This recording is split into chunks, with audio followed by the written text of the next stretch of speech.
So the doctors recommended they drain some fluids from my stomach. Yes, they had to put a syringe through my stomach to God knows where, and they pull out some liquids for testing. Oh my God, that pain, that pain, that pain, that pain. It was the worst pain I had ever experienced in my life. It was too painful. So whatever they tested, I don't even remember. My senses weren't really on. So they sent us to Kadik. By that time, Kadik in Bukoto, it was still in existence. They sent us to Kadik to redo the test, the scan. Still, it was confirmed it was an ectopic. They sent us to Life Lake in Tinda for another opinion.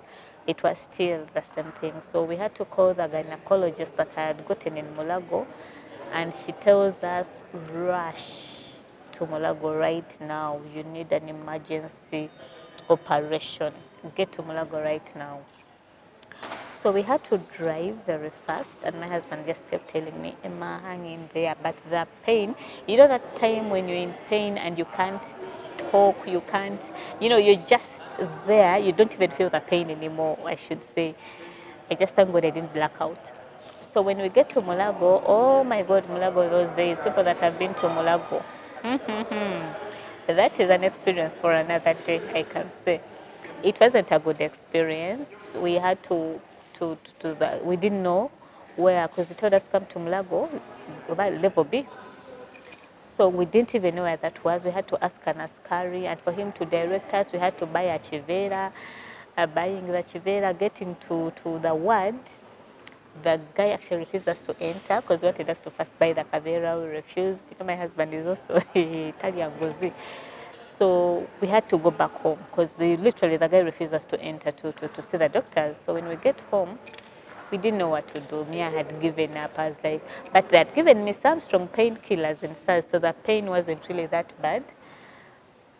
So I managed to sleep. But then at 5, exactly 5 in the morning, the gyno calls us and she's like, where are you? I've not seen you people. I have called, no one saw you. Can you please rush? Do you know the danger that lady is in? The tube already ruptured. She has internal bleeding. Can you please get to Mulago right now? When you get to Mulago, just tell them my name. So that was our password. Everywhere we went, doctor has sent us, I'll not mention her name. So we got first class attention, VIP attention because of the name. Everywhere we went, that was our password. So immediately we had to bypass all the people that were in line, and I was taken to a theater. I don't know how long I was there, but I just remember seeing my husband crying when I was being prepared for the operation. But I thank God the operation was successful and very painful. I remember coming out of theater when I was groaning. Oh, I didn't understand what was happening. I still had coliform on and it was too cold. I was shaking. I stayed in Mulago for 1 week. Then I was discharged, but unfortunately I got sick, then came back. So I got admitted again for another 1 week. Those are 2 weeks. And it took me around 6 weeks to recover. But that was my worst experience because the doctors didn't explain to me that actually my one tube was taken out because it had ruptured.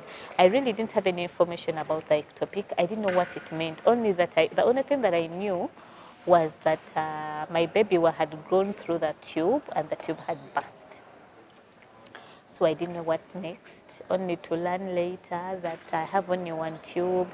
And you know how people come and tell you, do you know it will be hard to give birth again? Do you know you're no longer now a full woman with one tube? Do you know if you're lucky to have children, you'll only have children for one sex? Oh my God, it was terrible. It was so hard. The journey was hard.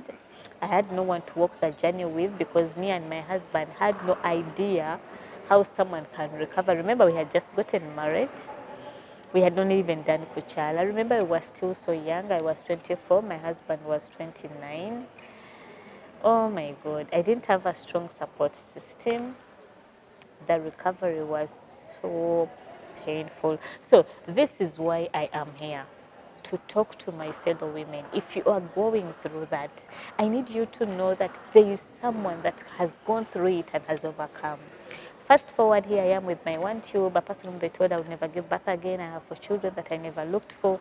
So I just want to encourage you that no matter what you are going through, like no matter what experience you get, there is always light at the end of the tunnel. I didn't have a support system to walk with me the ectopic pregnancy, to walk with me the recovery, but I want you to know, if you're going through that, we are there. We are people. There are people that have gone through it and have recovered. So I'm here to give you hope. I'm here to talk to you that yes, they've told you you have an ectopic, but life will move on. It is not the end of the world. Be brave. Be strong. You're going to recover. You're going to overcome. It's not going to be the end of the world, but the recovery is not easy. It is not easy. You're supposed to give your time to mourn your lost child, because many will say it's just blood. My ectopic was 5 weeks. So many are going to tell you that was just blood. It was not a baby yet formed. But the fact that you get to know you're pregnant, you become a mother, you become expectant. So the pain is the same pain like a person who has lost a pregnancy at 9 months. The pain is the same pain like a mother who has lost a child that they have nurtured. So let no one lie to you that you'll not get that pain.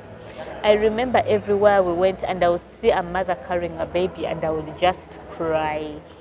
You know, I would sit in church with my husband, and I would just cry. My husband would be like, "Come on, Emma, we shall try again. We shall get another baby." But that pain, that deep pain, no one would understand. No one would understand that pain.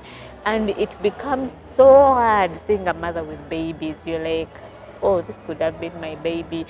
My baby would have been like this child. Like seeing a mother who is pregnant, you're like, oh my God, my pregnancy won't be here. But I thank God, I prayed a lot. I think that ectopic made me become closer to God.